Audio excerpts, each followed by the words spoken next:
So in this game, I was black against Akash Thakur, and it's kind of an interesting game, which sort of just gonna go back to the beginning of it.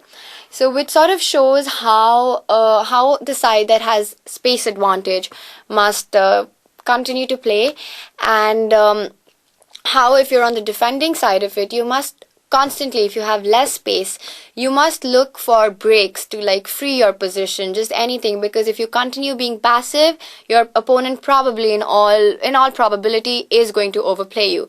So it's very important that when you're defending a slightly passive where you have less space, to look for breaks, maybe using a bit of tactics. So this game will kind of illustrate that. So I was black and it was an irregular opening, and we got this kind of a position. It's played quite a bit where white sort of normally white goes bishop g5 here, and this is quite popular, and a lot of times they just they kind of want to take on f6 and give the two bishops, but sort of spoil black's structure very early on. And anyway, my opponent played something quite different. So white gives up the two bishops, but in return he has spoiled black's pawn structure.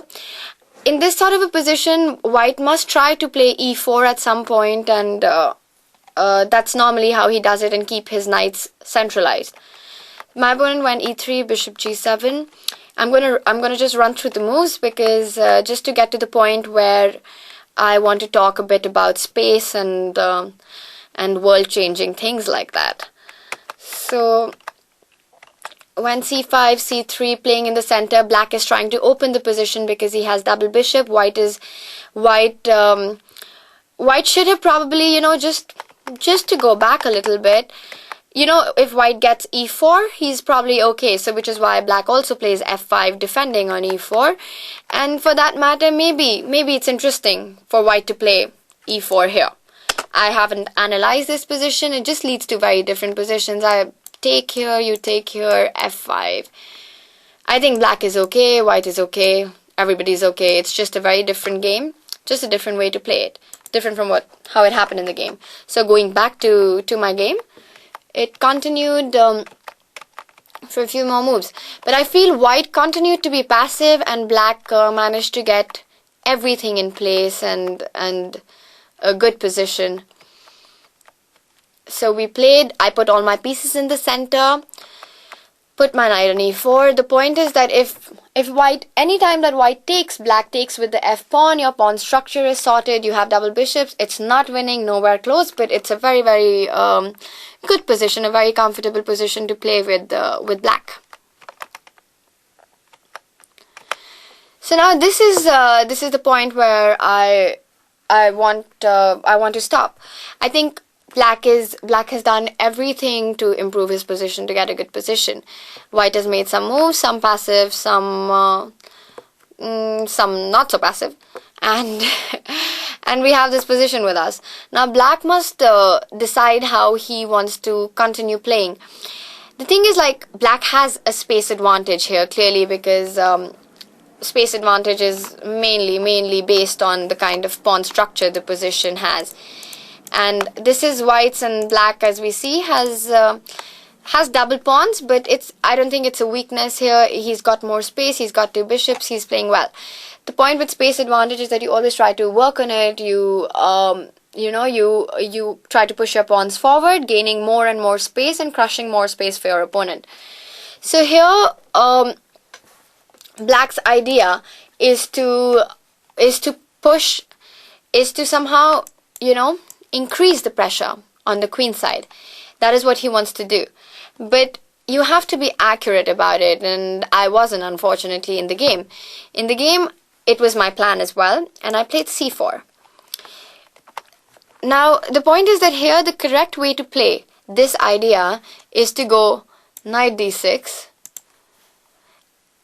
And this is a very common concept as well, in which the side that has more space should not exchange pieces, because the defender with less space, it is easier for him to play if he has less minor pieces on the board.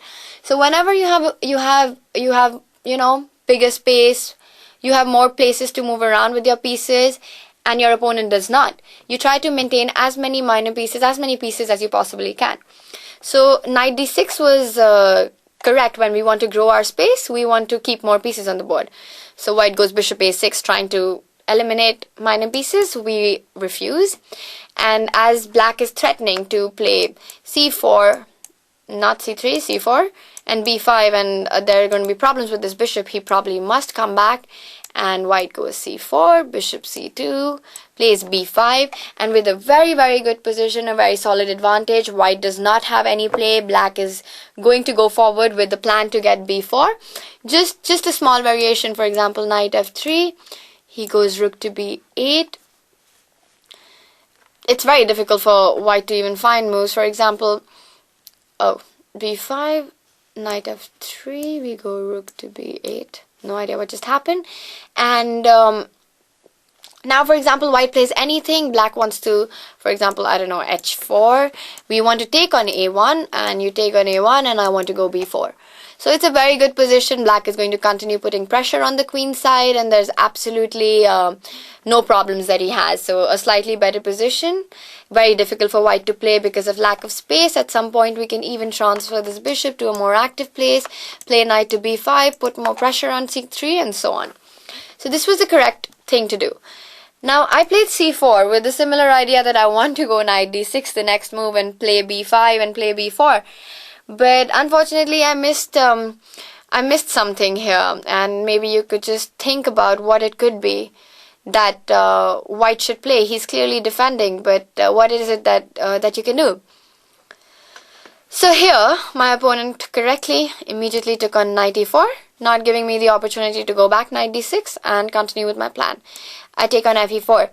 Now, black has managed to undouble his pawns, and the position looks good, but it's also difficult to break. Now, with b5 and b4, with the exchange of the minor pieces, white has less space, but it's easier to play when you have less pieces to play such a position. So exchanging minor pieces or even major pieces sometimes when you have less space is a very good defending concept. And now here, but most importantly, what here that I completely missed was that white just immediately goes b3 and solves all his problems and is probably slightly better. So white breaks with b3. My opponent, Akash, he played b3 here. So I take c into b3, he goes queen b2, and unfortunately I cannot do anything to defend this pawn. And now, though white has a weakness on c3, so does black on b6. And suddenly my b7 bishop is quite bad, his bishop on b5 is more active, and if he gets c4, it will be disaster. So, which he probably will get, because he just puts rook on c1 and plays c4. So he played queen b2, I went rook c8, he took on a8, rook into a8, and just took on b3. So this position now, white has managed to solve all his problems in a very active way. He played b3 at a good time, took on e4 at the right time, and white is slightly better. Eventually this game was drawn. It's not very important how it continued, just continued for a few more moves. I think white is slightly better. Just to show you the plan, he goes rook c1 and he goes c4, and I must take on c4 because my d5 is too weak to defend. And once I take on c4, the f7 is too weak, and but I managed to arrange a bit of counterplay with bishop went to h6. I took on f4 and kind of weakened his king side a bit and managed to draw. But it's not the point. The point is that when you do have space advantage, it is an important idea to remember to keep as many pieces on the board as possible, because it is that much more difficult for your opponent to find squares for his pieces and that much easier for you. So this is what I wanted to show you with this game. How not to play when you have space advantage. Okay.